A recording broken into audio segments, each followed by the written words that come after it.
Nous allons prendre une question. On va revenir à la salle, hein, au standard, car il y a beaucoup d'appels. 787 22 22, bonsoir. Allô? Bonsoir Patrick, bonsoir Coluche. Oui, bonsoir monsieur.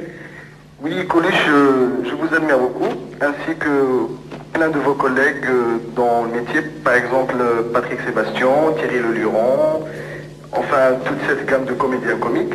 Et la question que je vais vous poser est la suivante. D'abord, je m'appelle Aziz Moussaoui, ça sonne très fort, je suis arabe. Oui. Ce que je voudrais savoir, c'est que pourquoi vous tous, vous imitez les Noirs, les Jaunes et les Arabes, et vous n'avez jamais osé toucher aux Juifs, alors qu'il n'y a qu'un seul qui le fait, c'est un Juif, c'est Popek. Vous savez, d'abord, il ne faut pas croire qu'on ne fait des plaisanteries que sur les Noirs et sur les Arabes, c'est pas vrai.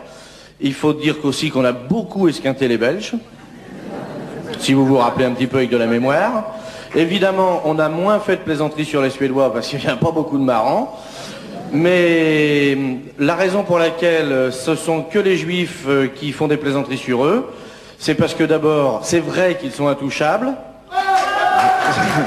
C'est vrai qu'ils sont intouchables, et d'autre part, c'est une population qui a de l'humour, et donc qui peut se permettre de faire des plaisanteries sur elle-même, ce qui n'est pas notre cas, à nous les Français, et on en est loin même.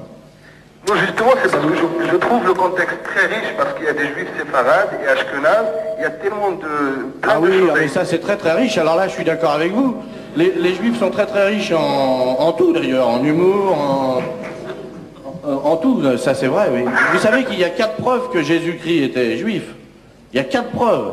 D'abord, il a vécu 33 ans avec sa mère. Il faut être juif. Il a cru qu'elle était vierge pendant 33 ans, ça faut être juif. Elle a dit partout que son fils c'était le bon Dieu, ça faut être juif. Et il a quand même monté une affaire qui est devenue multinationale. Donc,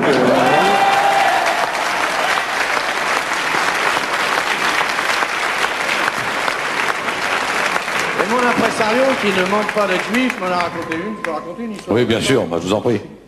Tu t'en fous, toi, t'as rien à foutre après. Non, je suis rien. Sur la chaîne, tout va bien. C'est un juif qui implore Dieu tous les jours. Je voudrais gagner au loto, je voudrais gagner au loto, je voudrais gagner au loto. Et un jour, Dieu descend sur terre et lui dit, mais je veux bien t'aider, mais joue, imbécile.